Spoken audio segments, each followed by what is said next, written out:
Hello বন্ধুরা, সেলাইয়ের চ্যানেলে তোমাদের সবাইকে স্বাগত জানিয়ে শুরু করছি।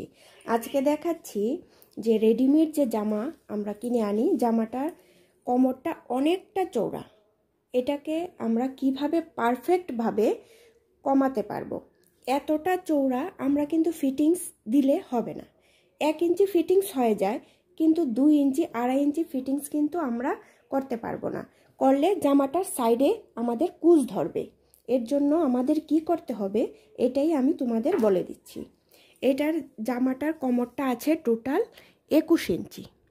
21 ইঞ্চি কোমরটাকে আমরা 16 ইঞ্চি করব। তাহলে এখানে 1 2 3 4 5 ইঞ্চি এক্সট্রা আছে। 5 ইঞ্চি কমানোর জন্য প্রথমে আমাদের জামাটার যে কোমরটা আছে এই কুচিগুলি আমাদের খুলে নিতে হবে। খোলার পর আমি কি করব এটা তোমাদের বলে দিচ্ছি। উপরের পাটটা থেকে আমি নিচের যে জামাটা ছিল এটা আমি খুলে নিয়েছি। খোলার পর আমাদের কোমরটা টোটাল দরকার 16 ইঞ্চি। তাহলে আমি কি করেছি, যে কুচিগুলি ছিল কুচিগুলি খুব হালকা ছোট ছোট ছিল।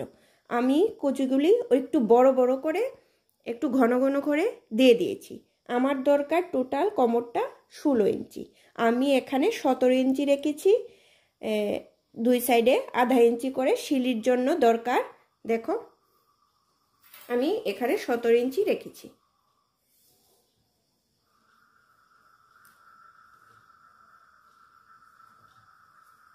আমাদের 17 ইঞ্চি আসছে। এখন আমি জামাটার উপরের যে পাটটা আছে এই পাটটা আমি ঠিক করব।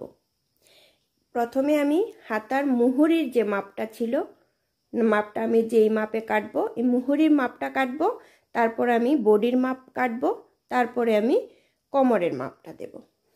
প্রথমে মুহুরি আমাদের দরকার 4.5 ইঞ্চি। আমার যে কাস্টমারের যে বডির মাপ মেজারমেন্টেই আমি এটা কাটিং করছি। তোমরা তোমাদের মাপে কাটবে।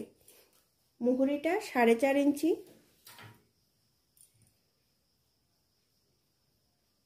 দাগ দিয়ে দিলাম 4.5 ইঞ্চিতে। ওই সাইডেও আমি 4.5 ইঞ্চিতে দাগটা দিয়ে দিলাম।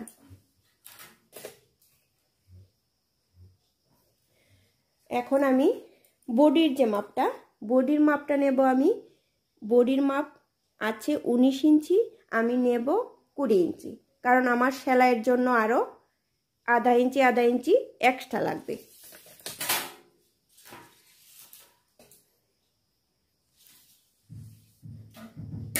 এখানে টোটাল আছে 22 ইঞ্চি। 22 ইঞ্চি থেকে এই সাইডে আমরা আর কোমরটা নেব টোটাল 16 ইঞ্চি, আর সেলাইয়ের জন্য এক্সট্রা আরও 1 ইঞ্চি নেব। তাহলে টোটাল আমি 17 ইঞ্চি নেব। এই সাইডে আমি 2.5 ইঞ্চি বাদ দেব।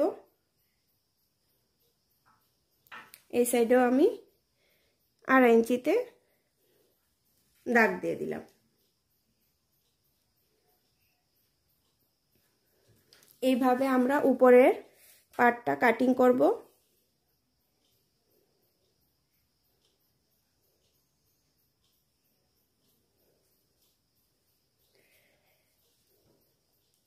এখন আমরা দাগটা দিয়ে নিই। তোমরা চাইলে স্কেল দিয়েও দিতে পারো, কোনো অসুবিধা নেই। আমি হাত দিয়েই দিয়ে দিচ্ছি।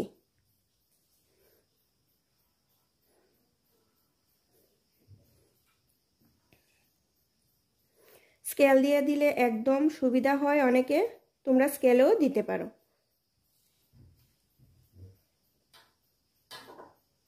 দাগ দিয়ে আমরা কেটে নেব। এখন যে মাপে আমরা দাগটা দিলাম, দেখো কতটা বড় জামাটা।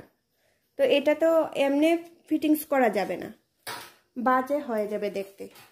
জামাটা খুলেই আমাদের ঠিক করতে হবে। আমি কেটে নিলাম। কাটার সময় তোমরা চাইলে 1/2 ইঞ্চি বেশিও রাখতে পারো, পরে তোমরা এক্সট্রা কাপড়টা কাটতে পারো।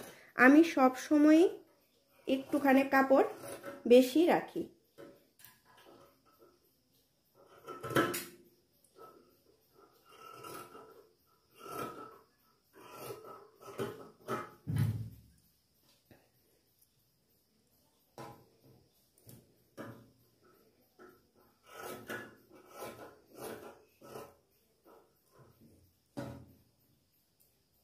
দেখো আমি কিভাবে কাটছি।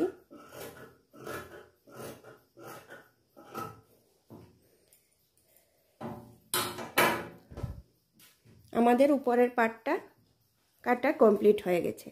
এখন আমি তোমাদের কিভাবে সেলাই করব এটা আমি বলে দিচ্ছি। এইটার সাথে উপরের পাটটার সাথে প্রথমে আমরা নিচের পাটটা সেলাই করব। এই পাটটার সাথে এই পাটটা আমরা সেলাই করব। সেম ভাবে নিচের আরেকটা পাট থাকবে, এইটার সাথেও আমরা নিচের পাটটা সেলাই করব। সেলাই করে তারপর আমরা ফিটিংসের মাপটা দেব। ফিটিংসটা দেওয়ার পর দেখো কিরকম লাগছে জামাটা। কোমরটা আমার 16 ইঞ্চি দরকার ছিল, আমি 16 ইঞ্চি পেয়ে গেছি। দেখো 16 ইঞ্চি কিন্তু আমি কোমরটা পেয়ে গেছি। বোঝাই যাচ্ছে না যে জামাটা আমি ফিটিংস করেছি। অনেক বড় ছিল কোমরটা। বডির যে মাপ ছিল এটাও আমাদের হয়ে গেছে। হাতাও মুহুরিতে আমরা 4.5 ইঞ্চি নেব, 4.5 ইঞ্চিতেই ফিটিংসটা দিয়েছি। এত বড় জামাটাকে কিন্তু তোমরা এই সাইডে দিয়ে ফিটিংস করলে হবে না। আমি যেইভাবে তোমাদের দেখালাম, খুলে কোমরটা খুলে তারপর কুচি দিয়ে ছোট করে বডিটা ফিটিংস করতে হবে। তোমাদের যদি ভালো লেগে থাকে লাইক, কমেন্ট, শেয়ার আর সাবস্ক্রাইব অবশ্যই করে দেবে। আবার দেখা হচ্ছে পরবর্তী ভিডিওতে।